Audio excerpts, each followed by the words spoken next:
I'm telling you a story that you're gonna listen to and you're gonna hopefully enjoy. Now, this particular story is about my worst flight experience ever. If you watched my last video, you would know that I went to technically Wisconsin, but technically Chicago. What? It's a long story. If you really care to know why I went to both places, just go watch my last video. Okay? Do it. That was definitely not self-promo.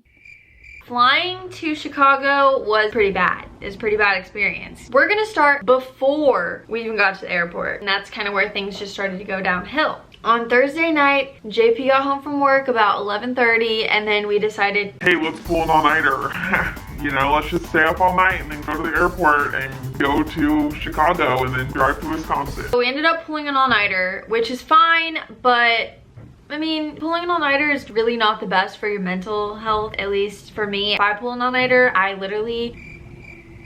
like deteriorated the next day. This is me before an all-nighter. This is me after an all-nighter. The word deteriorating pretty much sums it all up. And then at 5:45, we're like, all right, let's go to the airport.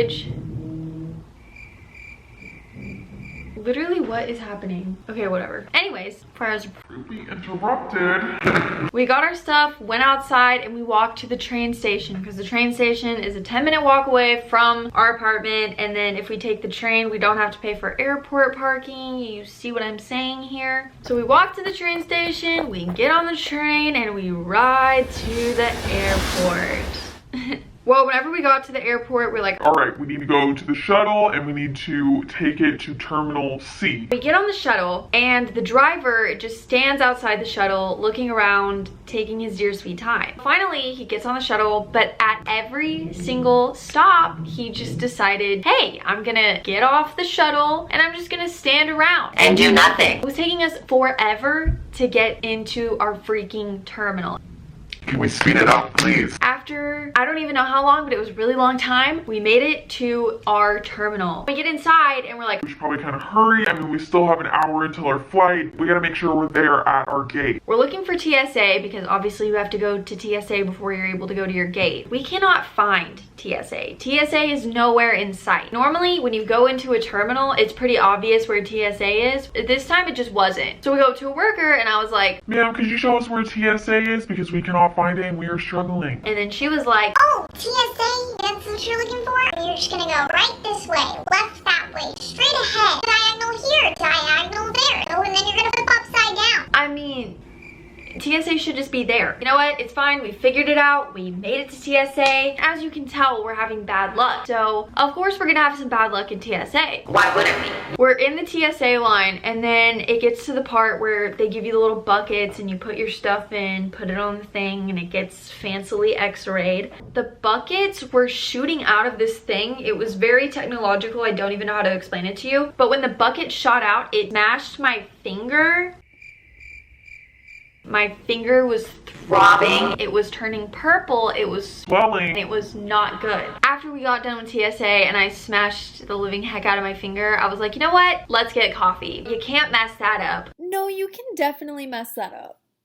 So we go to a Starbucks that's close to our gate. Ended up waiting a freaking hour because the lady who was making the drinks was messing up everybody's order. You know, I get it. Sometimes, you know, you're gonna have a bad day, you're gonna mess up a few drinks, whatever. But everyone's drink? That's a little crossing the line for me. I don't really see how that's, like, how are you doing that? Like, what's going on here? Well, finally, I got my latte. And you know what? It sucked. It sucked. It was really bad. I can't.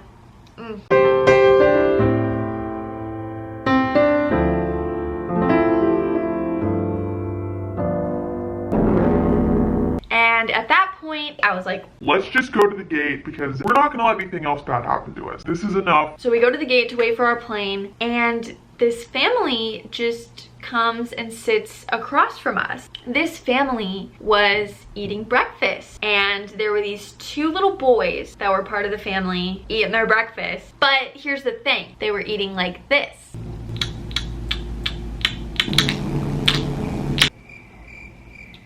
Don't eat like that. I just... Chew with your... mouth closed. If you're gonna chew with your mouth open, don't chew at all. After hearing that, I just shoved my headphones in my ears and I was like, I can't do this. That is enough. I am listening to my tunes. Here's where things really start to go downhill. After I put my headphones in, started listening to music, every now and then I would hear on the like intercom, I would hear Jimenez and Herring. I didn't really know what that meant. I just assumed that's people that are here for the flight. I don't really know what's going on. Well, then the intercom just goes, if you're here for the 8:30 flight to Chicago, your gate has now been changed to blah, blah, blah. So then JP and I literally hopped up, rushed over to the gate we were supposed to be at, and I was like, okay, I need to go to the bathroom, because we assumed that we still had some time before the flight was just gonna, you know, take off. As we're walking by our gate to the bathroom, the lady at the gate looks at us and she goes, Mexico City. and we were like, No, we're not going to Mexico City. so then we went to the bathroom, and then we come out of the bathroom and we go to the new gate that we were supposed to be at. Well, I look on the little screens that they have and it says, flight to Chicago now taking off. I looked at JP and I said, Is that our flight? and so we went to the desk and we were like, Hey, is that the flight to Chicago? and they were like, Oh yeah, we're all supposed to be on it. and we were like, Yeah, we were. and the lady goes, Well, I asked if you were going to Mexico City. Mexico City and Chicago are not the same place at all. What? Me and JP just sat there looking at each other, So confused. and then she told us, Well, you know what? You can't get on it, obviously. You can go to this desk by this gate and you can reschedule it. so us being confused as we walk over to the little desk they told us to go to, and we rescheduled our flight for 3 hours after we were originally supposed to go. I'm just not understanding how we messed that up. You know what? Whatever. It's fine. If a girl says it's fine, she's lying.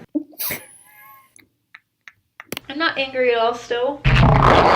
Well, since we had to change our flight to 3 hours later, we just went and sat at the gate we were told that we were supposed to be at. 3 hours later, the plane has arrived. At this point, we're like, Hell yes.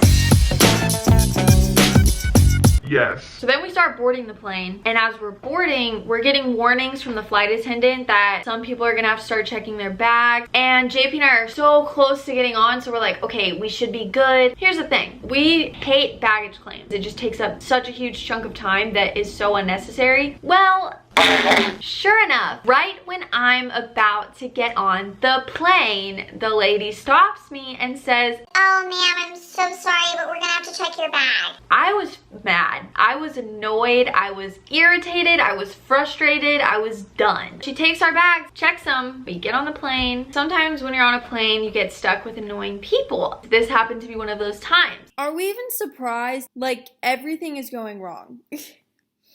I had a baby behind me crying and a man kicking my seat. I'm sitting there trying to sleep. Throughout the flight, the freaking flight attendant kept stepping on my feet. Every time she would walk up and down the aisle, she would just, Right on my feet. it was really irritating. There comes this point where I'm like, All right, I can sleep now. so I pulled down the table on the airplane seat and I laid my head on it and I just was slowly drifting to sleep. And the flight attendant sat on me. She sat on me. I just kind of can't comprehend the fact that she sat on me, but she did. I just realized I didn't even explain how she sat on me. Basically, she was passing out snacks and she was looking at the row next to me, and then she leaned back and just sat on me. So Finally, we landed, and after that, things went great. That's my story. That is my worst flight experience ever. I'm about to have a breakdown, so I'm just gonna go. Thanks for listening. Peace.